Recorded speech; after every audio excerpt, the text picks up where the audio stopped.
before I get into the topic, let me introduce Bogart Wealth. Just a couple of minutes for those who are new. So Bogart Wealth is a registered investment advisor. If you're new to the investment advice industry, there are two types of investment advisors. Ones that work for a bank, like that could be Merrill Lynch, Morgan Stanley, any of those, and those who are independent from any bank, and that would be us. We're registered investment advisors. Now, our clients have their money at Charles Schwab. Another big one that investment advisors use is Fidelity. And they give us a limited power of attorney to act on their behalf to buy and sell things and to trade money between accounts in their name. So as a registered investment advisor, we're obligated to be a fiduciary in everything that we do. What does that mean? That means we are required to put the client's interest first ahead of our own. If we have any conflicts of interest, we must disclose those in full, and we must always act in good faith, be transparent, all these other good things. This is pictures of our team. So you can see these are the advisors on the top line. This is me.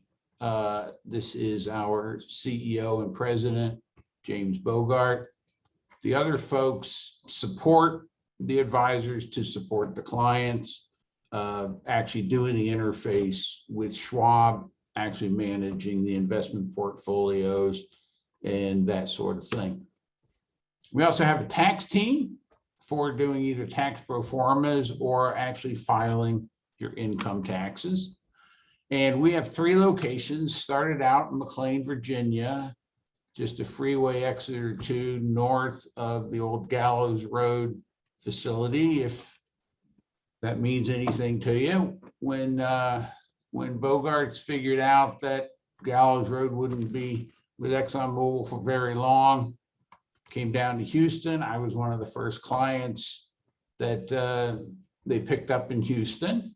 So I used to work for ExxonMobil at the time. And then clearly we had to also have resources in the Woodlands. So our biggest office is still McLean. Woodlands is the second largest, and I'm out here in West Houston. Our mission is to help our clients achieve financial peace of mind by preserving and maximizing intergenerational wealth. So what this means is that we recognize that your children and sometimes your parents are big factors in your financial plan. And we want to help the entire family to whatever extent is required. Our not so hidden objective in having these informational seminars, webinars, is to entice you to sit down and have a one-to-one financial strategy session. These webinars are great for general information, and sometimes we can drill down into 1 or 2 specific questions. So I have the chat open, by the way. I have the Q&A open. And I'll try to remember to actually look at them as I go through this and see if any questions come up. But to really get down to a plan that fits you and your family, we probably need to sit down and talk. So this is one webinar that we give out of a series. So retirement planning timeline is the most generic. It covers every topic having to do with retirement planning, but only about an inch deep. Then each of these drill down into more and more specific subjects. So you're welcome to come back to as many of these as you like, as often as you like. You'll probably pick up another little nugget each time you come back. So now we're ready to get into today's topic itself. I've done the introductions. We're first going to talk about why even do income planning and what are some of the risks in retirement. And then we'll go into our specific income planning process and what each step is about, what you're going to get out of each step. Okay, so why do income planning at all? So having a plan is going to help you understand and assess the risks that every retiree has to deal with. Inflation, volatility in investment markets, longevity. I'll touch on each of these so that they can make better choices about funding their retirement, so they can make better decisions in terms of estimating what their expenses are going to be, and then how to ensure predictable income to meet those expenses. Determine whether their withdrawal rate is sustainable and appropriate to be sure their money lasts their lifetime. And then, of course, a plan can be used to monitor the plan, see whether we're on track or off track, and make adjustments as necessary. The bottom line is that creating income from your portfolio is very different from building wealth. I'll just give you one example that you've all heard of, the magic of compound interest and of making these periodic equal payments into your account, and how the algebra makes that work out to where if you're making these periodic payments into your savings and the market is volatile, that you will have bought at average below the average market price over any period of time.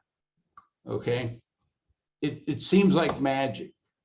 But the exact same algebra works out to say if you're making withdrawals from your savings over a period of time and there's market fluctuation, that you will have sold it below the average market price over any period of time when there's volatility. So it's exactly the inverse between when you're saving and when you're withdrawing in terms of a benefit when you're saving and not so much when you're withdrawing.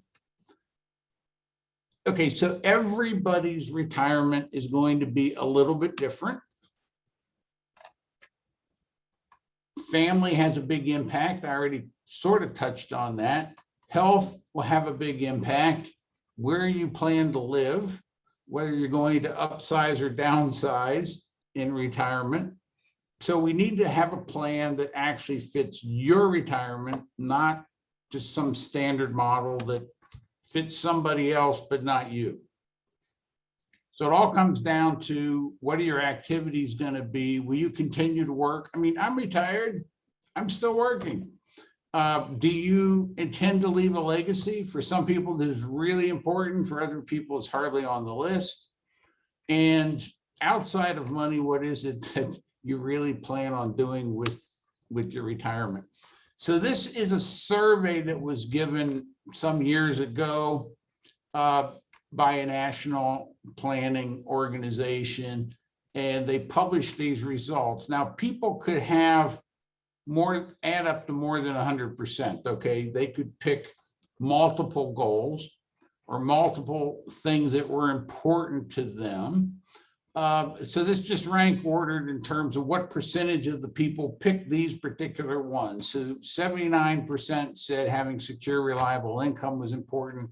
Another 73% said income that keeps up with inflation. When my wife and I made our list of goals and prioritized them, this one we said don't run out of money, and this one was avoid eating dog food. Okay, not worrying about having enough money, helping out children.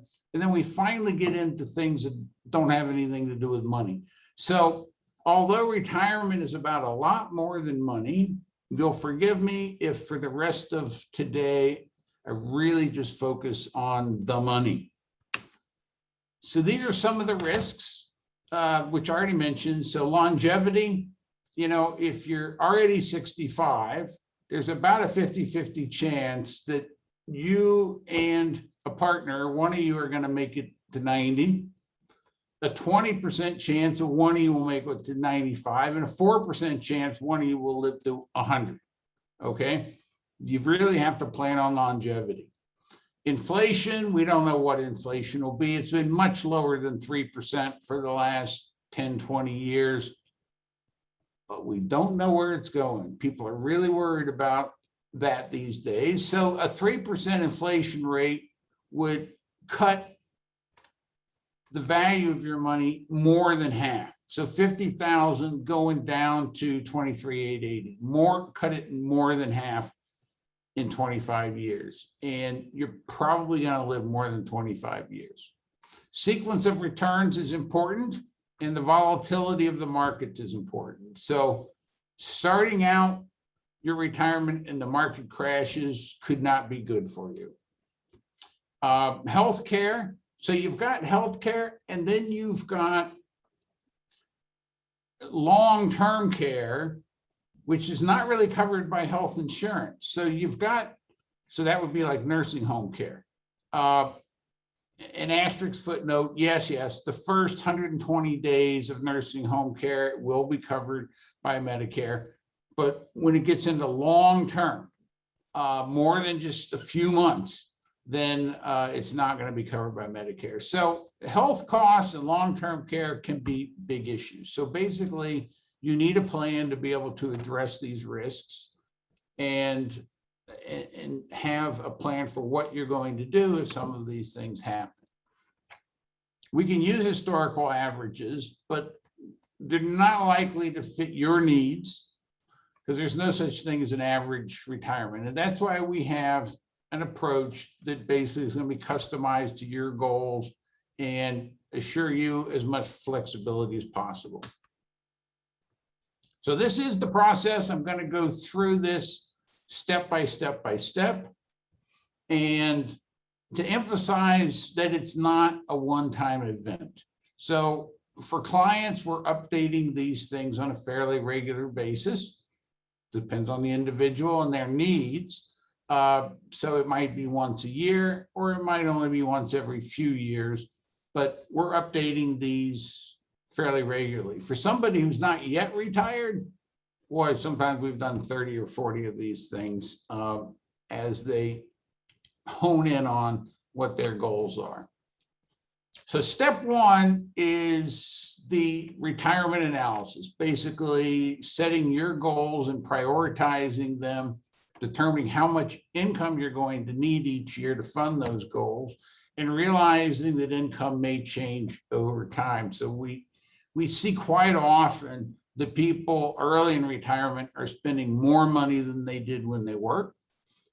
Very often, clients say to me, I can't believe I ever had time to have a job because I'm so busy now that I'm retired. But people do slow down. Different people, different ages, but you can pretty much bet by 75, you'll be a lot slower than you were at 55. If you're piloting a plane, you're probably going to be slowing down on that activity at 75, and certainly by 85. And eventually you get to a no-go period of time. Okay, so we need realistic estimates of what are your essential expenses, what are the things that you want on top of that, and then also have some cushion for unexpected expenses. So essential expenses, food, housing, healthcare, insurance. Discretionary might be your club membership, how often you play golf, what kind of travel. So I had one client where we set it up as international travel until 75, domestic travel continued until 90, then no more travel after that. How much do you set aside for emergencies, and how much you increase your income for cost of living? So most of the time that would be 1 for 1, but I've had people say, no, I know I'm gonna slow down. I don't need the newest iPhone every year. Blah, blah, blah, and I'm going to go inflation minus 1%. Okay. This just gives you an idea of the US. So this is a Department of Labor, Bureau of Labor Statistics, Consumer Expenditure Survey. They do this every 2 years. So this is the 2019 survey that got released in 2020. So they'll do another survey this year, but we won't see it until 2022. And this is the average American, which is not you. Okay, So these are probably numbers that are way too low for you, but this is the average American household that's in the age group of 55 to 64. That household spending is about $69,000 a year. 65 to 74, it drops, and it dropped in almost every category except healthcare. So for most people, going on Medicare was enough to kick up their costs, okay? But once they're on Medicare, even as they get older, it's not really going up that much. Okay, so that's kind of the Medicare line, if you will. But everything else, all their other spending went down in early retirement, and later in retirement went down more. So this works out to, if you take, 2.3% compounded for 10 years, you get 21%. So more or less, what it's saying is that retired people tend to eat inflation. This is actually more than inflation over the last 10, 20 years. But retired people tend to spend less. Okay, so our clients, not so much. Early in retirement, they often spend more than they did in their working years, but yes, later they will slow down. Okay, so this is step one, basically. Identifying your income sources along with your expenses. And let me just do a little breakdown of this in more detail. So I've got Social Security, pension, savings, and investment. This pension part is the part that's most specific to ExxonMobil. All the rest of these are pretty generic. So Social Security will replace 90% of your income if you're living at the minimum income level, $725 an hour, to less than 1% if you have millions and millions of dollars of annual income, in which case we definitely like to meet you, but I've never met anyone in that category yet. For the median US income, it replaces about 40%. Let me show it to you in a chart.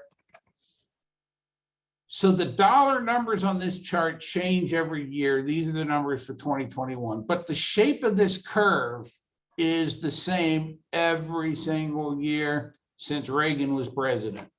So what it says is that if your income is way down here at about 1/7 the median income of the United States, that Social Security is going to replace 10% or 90%, excuse me, going to replace 90% of your gross income. Okay.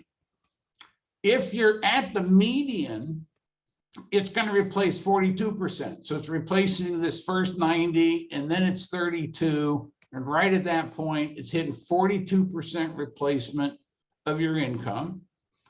And if you're making right at the maximum covered earnings of 142,800, it's going to replace 27%. And if you're above that, well, that means that you stop paying Social Security taxes at some point during the year.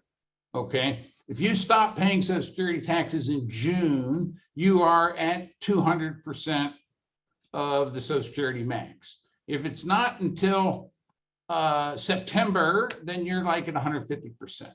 So you can read off of this chart where you are. If you're making right at 100,000 a year, you're just over 30%.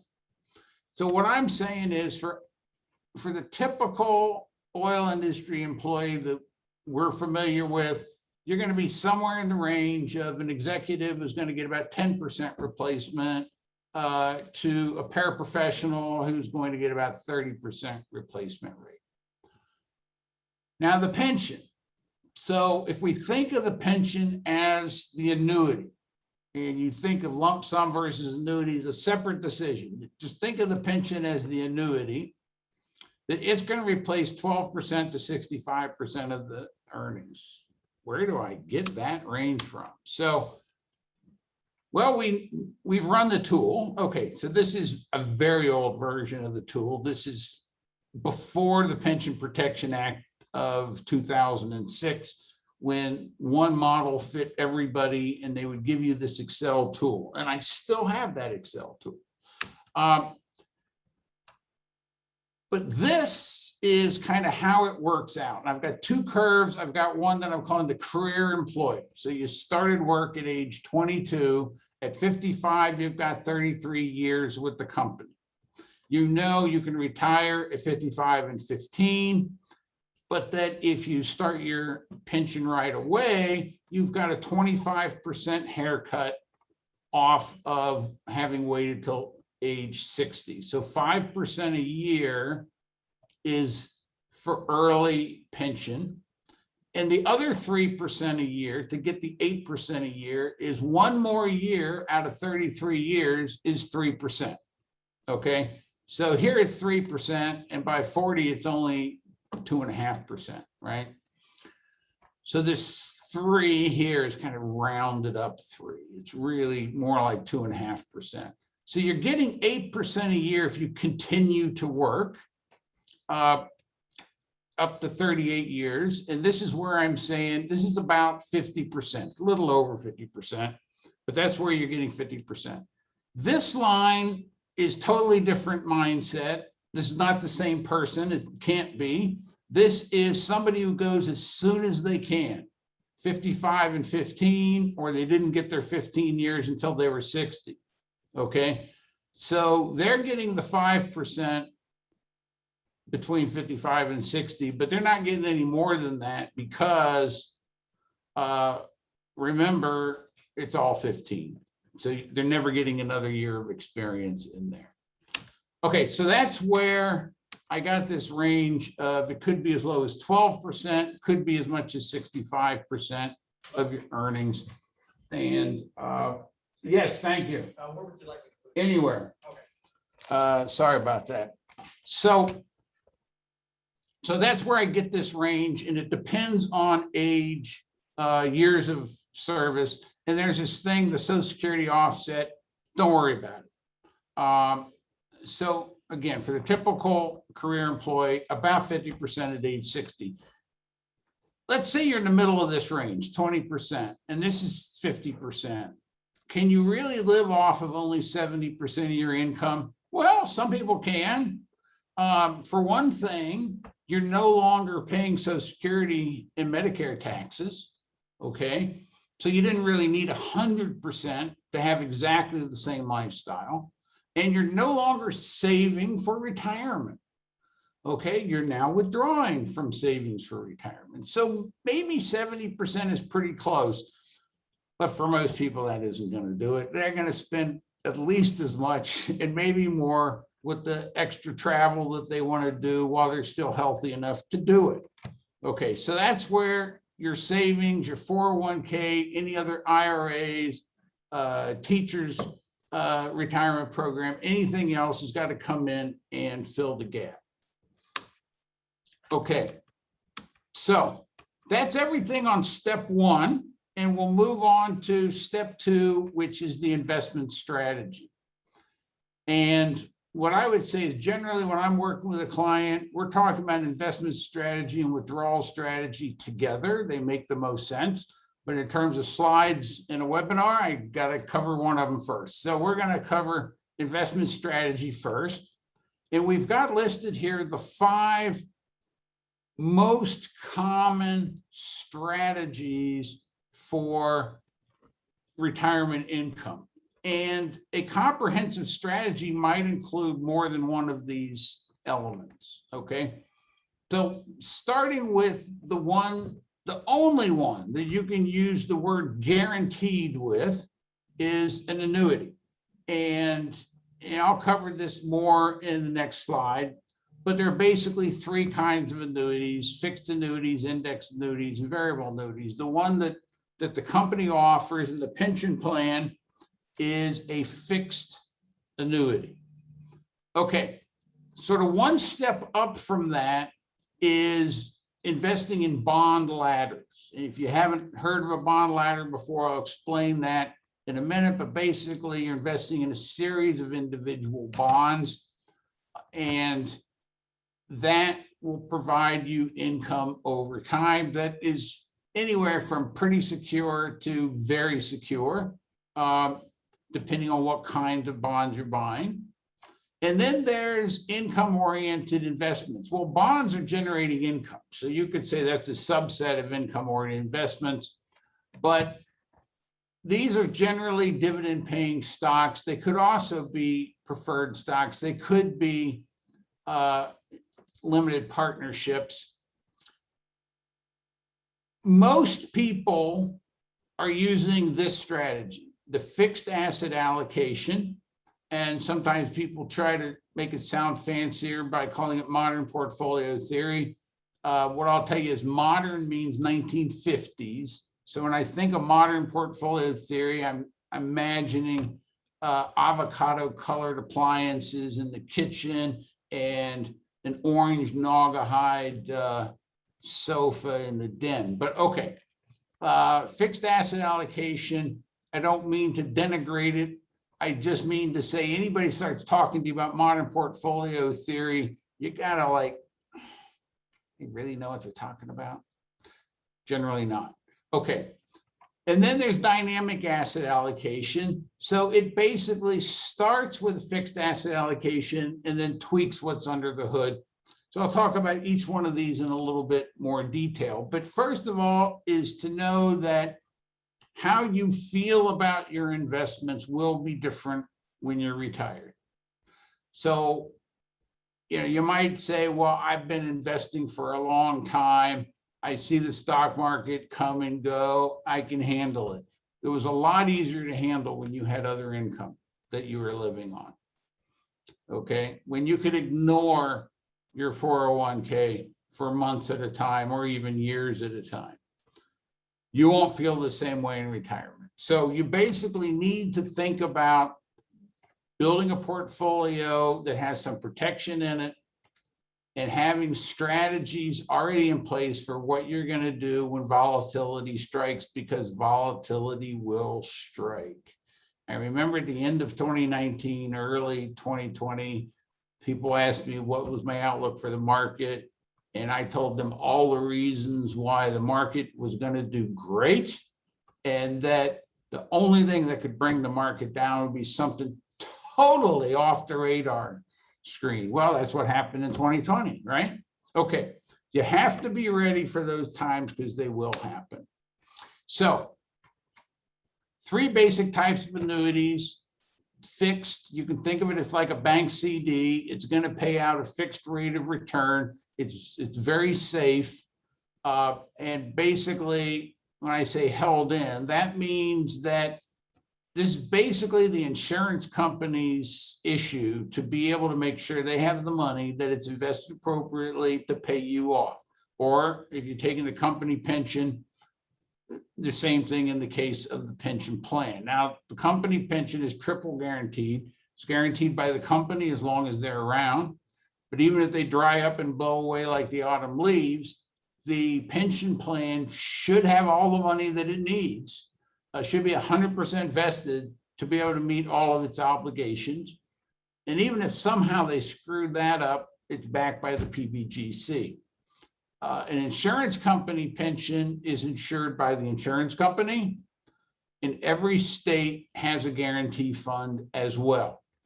So you can use the word guaranteed with an annuity. You can't use it with anything else. Well, people are kind of bored with fixed annuities, and particularly back in the 70s when we had very high inflation, they were worried about that. And maybe once again, they're worried about it. So they stopped buying fixed annuities, and the insurance companies had to come up with something else. So they came up with variable annuities. It's like a mutual fund held inside an insurance contract. It should give you a market rate of return, and it's a separate account. So you decide what you're holding in your variable annuity. The downside of this is the insurance companies came up with all kinds of extra riders that you really like the sound of and are willing to pay an extra fee for, and the fees eat your lunch and you never get a market return. And people figure that out over the decades since the 70s, and variable annuities are not so popular anymore. So the insurance companies came up with another gambit, which is the indexed annuity. And I would have to say, if you're gonna go with a market annuity, this would probably be the one you're interested in. It's still a general fund. It's still the insurance company's issue to figure out how to keep its promises, but it promises to give you a percent of the market. What is the market? You get to decide, okay? You can pick it's the S&P 500, you can pick it's a global index, you can pick it's a stock and bond index, okay? But with caps and floors. So trust me, in a year like last year where the market's up 24%, you ain't getting anywhere near 24%. You might have gotten 12. But a floor sort of makes up for that hurt. That, for example, in many of them, you'll never have a negative year. Okay, we don't sell annuities. If you're interested in annuities, let's talk. I can advise you on them, but we don't sell them. We advise on them. Moving on to the bond ladder. This is a simplified illustration, not one you'd ever do in practice. It's illustrating 3-year bond ladder with 3 rungs. You start out in year 1, you're buying a 1-year bond, a 2-year bond, and a 3-year bond. But when the 1-year bond matures, you're going to buy a new 3-year bond. So it takes you 3 years to get up there, but basically then you're buying only 3-year bonds. Typically, you're going to do 5 or 7-year bonds because that's kind of the knee in the yield curve to where you stop getting a lot more fun for more maturity on your bonds. Of course, if you're doing government bonds and you want something more than a 1% return, you're probably gonna have to go out to more than 10 years. If you're doing junk bonds, I'd be worried. You probably don't want to go out that far. So you might go out to 2 or 3 years. So maybe this makes sense actually if this was a junk bond ladder. And from my descriptions, you can tell a bond ladder could be very secure based on treasury bonds, or pretty darn insecure if it's based on, I will call them high yield bonds instead of junk bonds this time. They have the same meaning. Okay, so if you're looking more generically at income oriented investments, then a bond ladder, treasuries, you might get a bond ladder with less than 1% yield. For corporates, maybe 2.5%. For high yield, it's not that high. Maybe a 3.5% yield to maturity for high yield bonds. Now, if you're willing to go out to 20-year bonds, okay, you can get 2.8% for AAA and 3.6% for lower quality, but still investment grade bonds. You could find flexible income mutual funds. This is just an example of one that's yielding about 4.5% right now. So you can tell they must be juicing with some high yield bonds in there. You can get mortgage bonds. You can get those that are guaranteed by the government. Jenny Mae's, for example, are guaranteed by the government. Or you could get just more generic mortgage-backed securities paying about 2.6% now. Foreign bonds are not a lot of fun right now. Everybody is juicing their economy because of the global pandemic. Preferred stocks, not so bad. Royalty trust, look at this, 48%. That's how far the stock price has dropped for this is Northern Alaska, okay? That's how far that trust price has dropped, that they have a 48% yield. Wow. Okay, so dividend paying stocks, you can get really high quality stocks paying 3% dividends. ExxonMobil's paying over 6%. There are some others in the oil industry, particularly like pipeline companies right now that are paying 6 to 10. So I'm just kind of giving this as a range.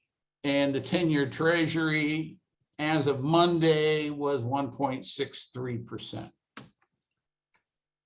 Now, let me illustrate how that might play out for you. So when I was a puppy with Exxon, so I'm Heritage Exxon, some old guy took me aside and said, Kenora, this is what you do in retirement. So first of all, in your savings plan, put every penny into Exxon stock. And then when you retire, you take the annuity. Yeah, the annuity's fixed, but the dividends go up every year. And you're going to find you have more money to live on in retirement than you did while you were working. And by the way, I've got some clients doing exactly that. And yeah, it's true. They have more money than they did when they were working. But okay. So this is illustrating that with ExxonMobil stock, but then also with a portfolio we manage, and we call our prime income portfolio. And it's saying, what if in 2000 you retired and you put $100,000 into each of these, and multiply that by 10 if you want, multiply it by 20 if you want. Okay, so 100,000 into each. We did not reinvest the dividend. We're retired now. We got to think differently. We're going to live off of those dividends. So your ExxonMobil stock was paying about a 2% dividend back in 2000. And so you got about $2,000 a year out of that investment. And the prime income portfolio is paying a little over 4. So you're getting a little over 4,000 a year for that. Now, the ExxonMobil dividend went up every year, no doubt about it. Went up every year, and a big jump here, and did not go down last year. Okay. The prime income portfolio is not a single stock, and it's not even the same 24 stocks every year. So it goes up and down, and you do see years like 2008 to 2009, it went down, and you see 2019 to 2020, it went down a lot. Okay, and that has like everything to do with our decision to focus on the reliability of those dividends not being cut, as opposed to maximizing the dividend. Okay, you can question whether that was the right call or not. So the underlying stocks, the value basically went up or down with the market. But you didn't sell any of these stocks to fund your retirement. The idea here is that you're dedicated to, you're going to live off of just the dividends. And you can see in either case, your dividends went up significantly faster than inflation did. So this is a compounded annual return of 7.2% after fees. Okay. And ExxonMobil says they've grown their dividend at 6.1% over the last per year, over the last 38 years on average. And it makes you wonder what happened 39 years ago. And I can tell you, they gave warrants along with the dividend, hard to value those, so they just don't even bother. But you go back to the beginning of Standard Oil, you'll find, except for the 1 or 2 weird exceptions, like in 2013 when they paid $25 a share in dividends, that you take those extraordinary events out, dividends have gone up every single year. Okay. Moving on. This is addressing the fixed asset allocation. And what I'm showing here is different allocations between 100% bonds and 100% stock, and what was your loss in the worst year over the years modeled.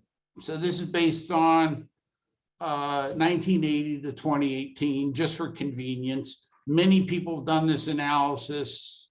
They all come up with about the same answer. And that is adding stock to a bond fund reduces your likelihood of losing money. Okay. So in fact, the lowest risk portfolio, according to what I'm showing on this chart, is 40% stock. You'll read in the literature, some people say it's 35% stock. Okay. 35 to 40% stock is your lowest risk. So 100% bonds is not your lowest risk. 35 to 40% stock is your lowest risk. After that, the risk goes up along with the return. At about 60% stock, you're in the same sort of risk category as you were with 100% bonds, but with a lot higher return. Okay, not quite double the return, but a lot higher return. And so when you go beyond that, you're getting more and more and more risk. So most retired people then are somewhere between this 40% stock if they're very conservative and 60% stock if they're more average. And so you can think of it as 50-50, why not? That's an easy way to think. And why is it that adding stock reduces your risk of loss? Well, your risk of loss in a bond fund is when the Federal Reserve starts aggressively increasing interest rates. So you remember 2018, they were increasing interest rates and the market didn't really go that well in that year, but they weren't even being that aggressive. Okay. So generally, when is it that they're being aggressive in increasing interest rates is when the markets are doing so well that the economy is expanding so fast. We're running out of every commodity on earth. Oil prices are shooting up. Concrete prices are shooting up. And when that happens, they have to do something to tame inflation and they aggressively increase interest rates. That makes the bond fund lose money. So it's saying the bond fund is most likely to lose money when the stock market's doing well. It's not a law of finance. It's not a law of finance, but it's what typically happens. Okay, so then what is dynamic asset allocation on top of that? Well, first, the motivation for it, if you think back at the start of the 20th century, railroad stocks were 63% of the equities available in the US. A century later, almost nothing. Russia, India, and Austria-Hungary together were 25% of the global equity markets. And of course, we had communist revolution, nationalization, and evaporation. Okay, so they were less than 1% a century later. So basically, you know, this idea of buy and hold is not the best idea in the world. On the other hand, your fixed asset allocation, if it's to the S&P 500, trust me, companies are going in and out of the S&P 500. It's not the same 500. It's not really buy and hold. But okay, more to the point, in a fixed asset allocation portfolio, in a year where the stock market drops, what you're supposed to do is sell some of your bonds and buy stocks, which most of the time that's a brilliant move. But when you have 4 years in a row, 2 years in a row, 3 years in a row of the stock market declining, and it's just going down, down, down, down, down. By the way, here's 1929 to 1932, went down 86%. When it's just going down, down, down, it feels like that's not a good time to reallocate from stocks, from bonds to stocks. Okay. So it's really hard to keep the discipline of that fixed asset allocation that requires you to do periodic rebalancing in times of stress, okay? So dynamic allocation then could mean a lot of different things to a lot of people. It could mean as simple as long as the market's still going down, I'm not selling my bonds yet. I'm waiting for those green shoots that Obama was talking about in 2009. Which, by the way, they were actually there. I remember laughing at the time, but okay. If you'd gone by the Obama factor, you would have timed the market perfectly. But this is not a timing method. This is just saying one possibility is you delay your rebalancing until there's a good reason, not just the calendar. Okay.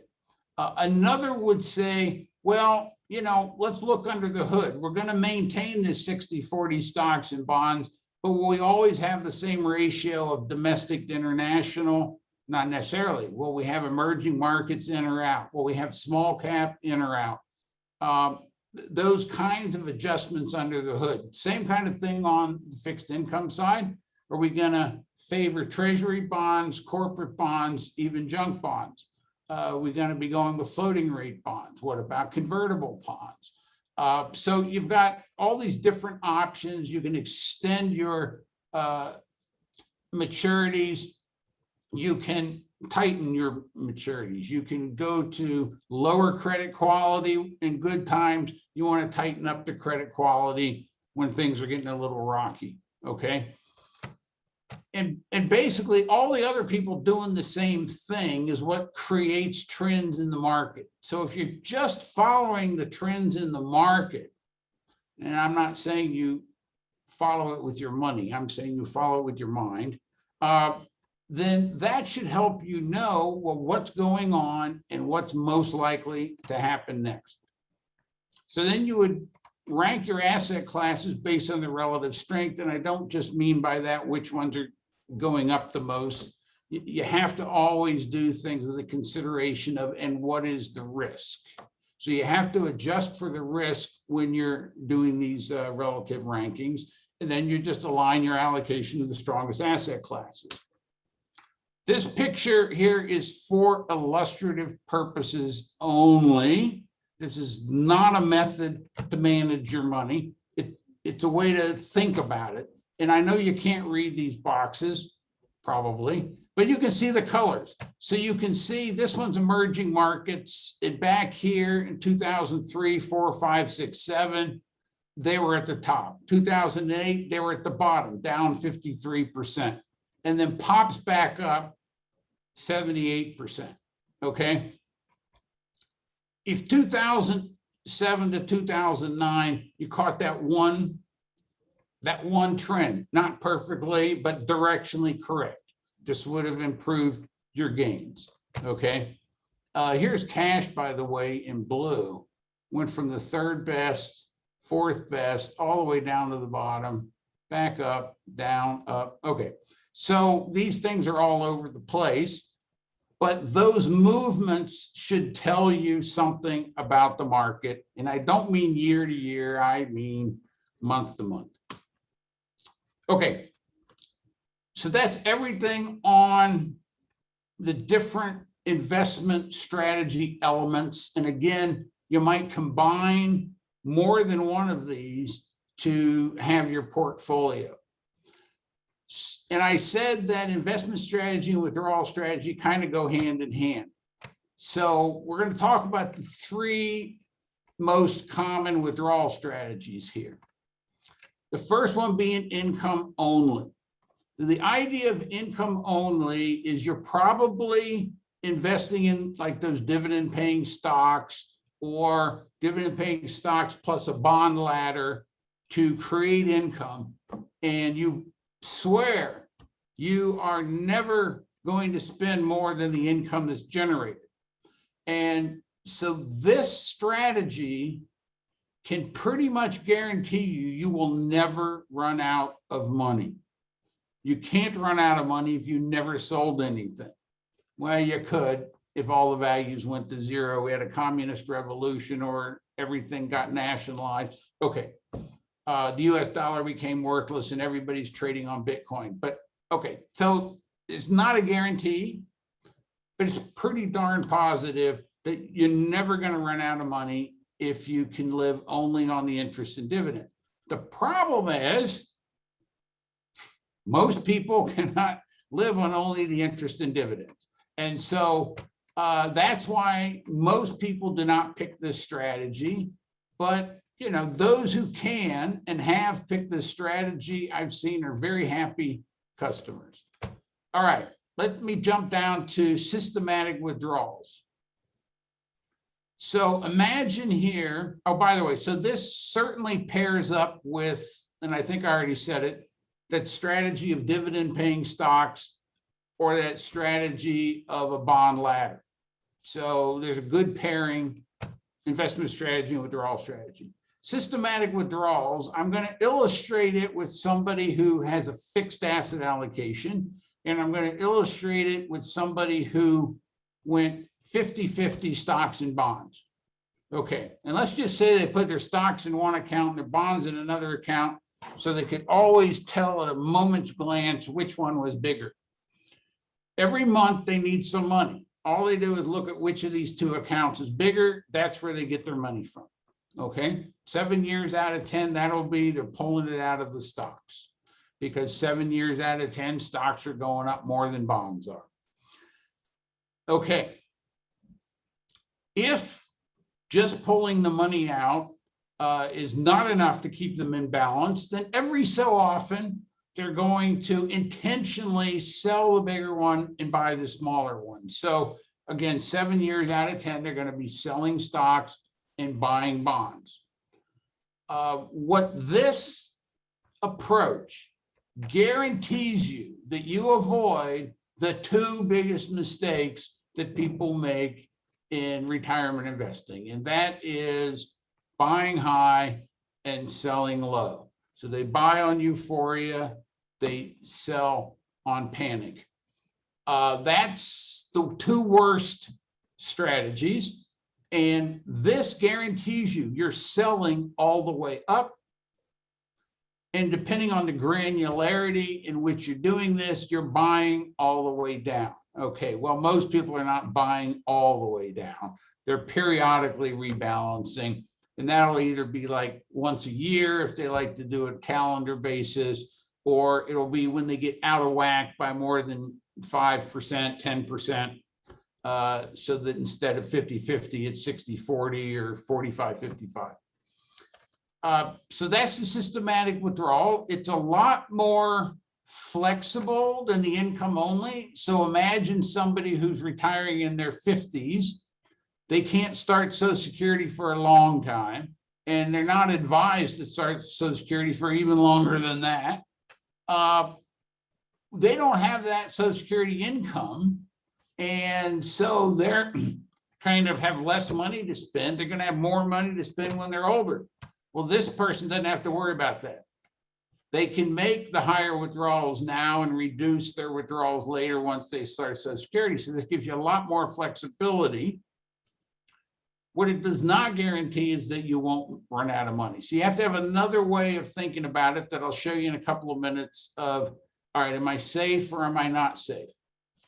So the one in the middle is the bucket approach. I've got another picture of it. So let's just imagine, as an example, someone who has $1.5 million in savings and they need $60,000 a year of income, and they're expecting that they're going to live about 25 to 30 years. Okay. So in this first bucket, that's going to handle the next 5 years. You might think of it as the first 5, but a year from now, it'll be the next 5. So they need about $300,000 to come out, and we're not counting on any growth at all. So we're going to put $300,000 in, and we're going to invest it in some things that are very, very, very secure. Okay, this could be money market mutual funds. It could even be laddered bank CDs. Okay, it could be some high grade bonds, but you really want like no volatility in bucket one. Okay, bucket two is kind of an intermediate term. So it's for the subsequent 7 years beyond the first 5 or the next 5. We've kicked the 60,000 up to 70,000 to adjust for inflation. 7 years. We need to put in 400,000 to be able to pull out $500,000. Okay. So that means that we're counting on over this 10-year period of time that it's going to have like a 20% return. But a 20% return over 10 years is only like 2% a year. That's pretty darn easy to get.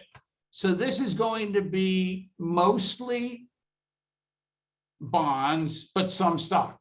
So remember that curve I showed before that said the lowest risk is about 35 to 40% stock. That's probably what this bucket looks like for most people. And then you can say everything else we're going to put into something that can grow faster. And again, it's going to depend on the individual.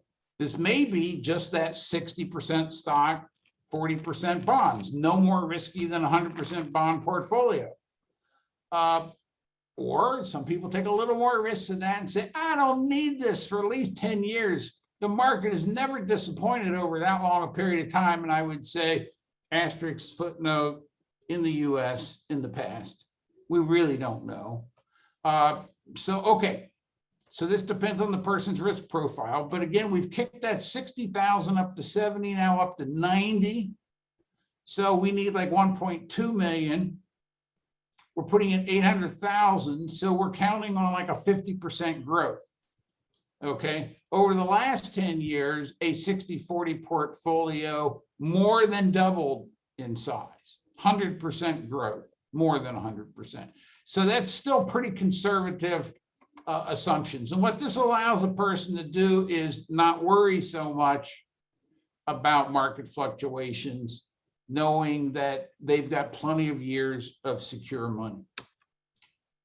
So I told you, if you take one of those more flexible approaches to generating your income in retirement, that you're going to have to know, are you at a safe withdrawal rate or not? Okay. So this chart is based on assumption of a 3% real rate of return. So the difference between the nominal return of 5% and the inflation 2% is a 3% real rate of return. If I did this with 3% inflation and 6% return, I get exactly the same result. So what do I mean by results? Is a 4% initial withdrawal. You have $1 million, you can pull out $40,000 a year. That's 4%. Okay. Every year you're withdrawing a little bit more, a little bit more, a little bit more based on inflation. So at some point, inflation takes over and is pulling you down inexorably towards zero. In that last year, I would tell you, you withdrew 100%. Okay, so clearly that 4% is only an initial withdrawal rate, and the withdrawal rate's going up to 100%. The portfolio lasted for 43 years. If you're 60 years old, you can live past 100. Don't worry about it. Plus your spending's probably going to slow down later. Okay. At 3%, looks like it's going to the moon, but not really. It's going to level out and crash up just off the edge of the page at about 100 years. If I do this again at higher inflation, the shape of each curve will be different because that's the illusion of money that is created by inflation. But where it crashes is about the same. 3% is 100 years, 4% is 43, 5% is 29, etc. People can safely start out with withdrawal rates this high, pre-Social Security, knowing that when Social Security kicks in, it will drop them back to a 3 to 4% rate. Okay, so this is just an easy kind of rule of thumb to use. It does not replace a full financial plan, but it's kind of good for checking as you're going along. Okay. Beyond that, you've got other considerations. So you've got some non-qualified, also called after-tax money. You have some qualified money, IRA, traditional 401k. You have some Roth money. Which ones do you pull from first? So the rule of thumb is you pull from the non-qualified first because it lowers your taxes. Then the qualified, you leave the Roth till last to let that tax-free growth accumulate. That's not always the case, particularly when you start bringing in the reality of required minimum distributions starting at age 72 that forces you to withdraw more every year. If you fail to withdraw, by the way, it deputizes the custodian of your IRA or 401k to rat on you. And any dollar you did not withdraw, there's a 50% tax penalty on. Plus, you still have to withdraw it the next year. So you could easily be up at 70, 80, even pushing 90% tax rate when you add ordinary income tax and a 50% tax penalty on top of it. Don't miss your RMDs. This is what the RMD schedule looks like. This says old and new. We're still living under the old, folks. The new has not yet been approved. It's only proposed. It doesn't make much difference until you get to 105. By 105, you won't know what's going on anyway. Okay, I'm just kidding. I won't know what's going on anyway by the time you're 105. So it doesn't really matter. What you can see is it goes up exponentially. Exponential increase in the percentage you have to withdraw. So that leads to the conclusion you live long enough. You're pulling out 50% of your qualified money every year, you will run out of money. Well, you will run out of qualified money. It'll all, if you didn't spend it all, it'll accumulate in after-tax accounts.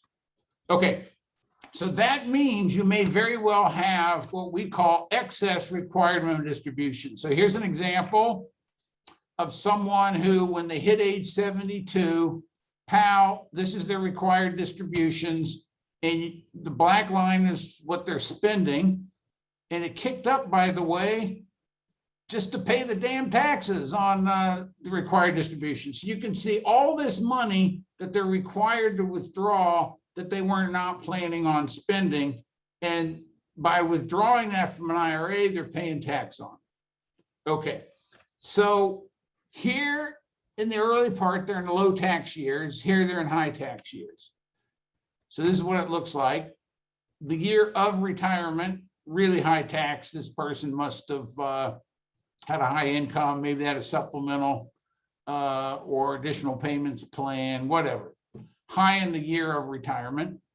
And then they drop down to a 10% bracket.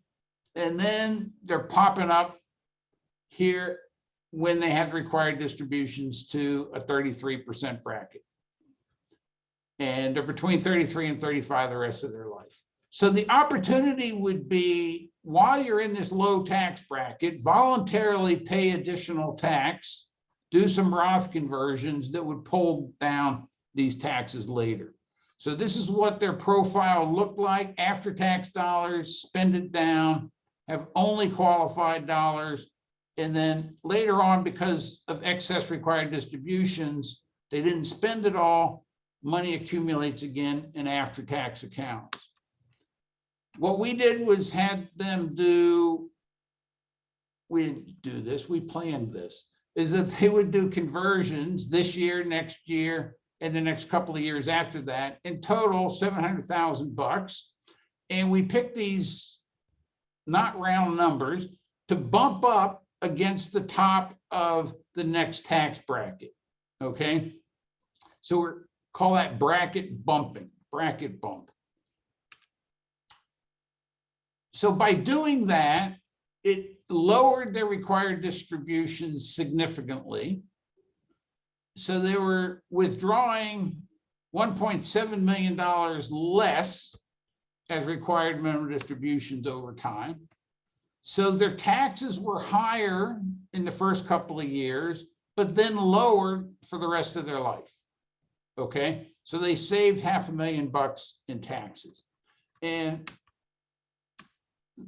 that's kind of why in the base case, they ended with 12.8, 12.9 million bucks. And here they end with 13.2 million bucks in the Roth conversion case. So this is the margin, not the marginal, the average tax rates. So you see they had really low taxes at first. So this bumped them up to kind of intermediate range taxes. And then the tax percentage was not that much lower, but the tax dollars were significantly lower. Now, clearly you have to live long enough for this to matter, right? Because you're paying more money up front. You're going to get the money back later. so not everybody finds this appealing, but many people do. Okay, so basically, that was one example of tax optimization. What this is saying is, well, there's more to it than that. So Social Security is not totally taxed, but pension annuity income is, interest income is, anything you take out of an IRA or 401k is, but dividend income is going to be taxed as capital gain, could be long-term if you held the stock more than 12 months. And, Roth IRAs and liquidation of principals, no taxes at all. So tax optimization is a big deal. It really matters. It can make a significant difference. Obviously, investment is a big deal, but this is like right behind it in importance. And part of that is the difference between the ordinary income tax rates and the capital gains rates. I'm not going to say anything about what Biden wants to do, but that would change this. Oh, by the way, so a lot of people have in their minds that capital gains rate is 15%. They're not aware that it could be 0 in some years. And that if you're above 250,000 of income for a married couple, you add on this, thank you very much, Obamacare surcharge to your capital gains. So clearly up here in the top tax bracket, you're above that limit. So you also get the 3.8. Okay, so that's the first 3 of the 4 steps. The 4th step is reviewing and monitoring. Are you ahead of plan? Are you behind plan? Why? And, what if anything to do about it? If assets are higher than projected, that can allow you to be more conservative or allow you to be more aggressive. So, having more assets than you need gives you more options. And people use those options in different ways. Income, there's always some unexpected outflows. Sometimes there's unexpected inflows. Your spending may or may not be on target. Returns are quite volatile. When is it time to rebalance? If you're in the bucket approach, when is it time to refill the buckets? Okay. And have your goals and expectations changed? So, did your daughter marry a no good son-in-law and you now really want to make sure you leave money in trust? Okay, so all these things are topics for review. So basically, what we want to do is help you to figure out where is that paycheck going to come from.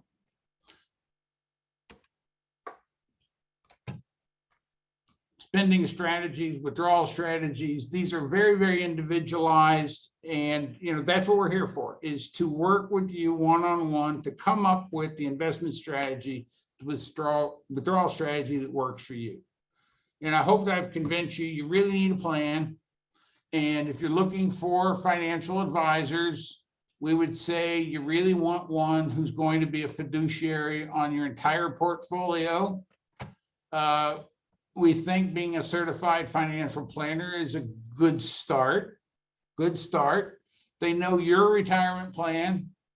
They know the tax rules really, really well, can help you with them, that they've been through multiple cycles, and that they manage their own portfolios. It's not just a matter of their salespeople bring you in and somebody else is actually doing the portfolio management that you never get to meet or talk to.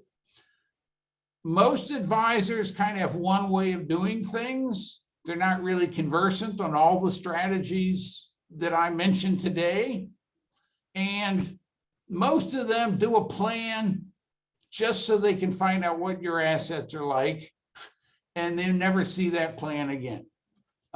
We have planning as a core principle of what we do, and hopefully hopefully you've understood what I've said today and you find that we speak in a way that you understand. I did not update this slide. So, okay, to find our upcoming events, you basically just go to bogartwealth.com, bogartwealth1word.com, and go to live events. And under that, it'll also have video events. You can sign up there if you're not already on our distribution to get emails about the upcoming events. Thank you for attending. Here are some of our contact information if you want to contact any one of us. Thanks for your comment, Jen.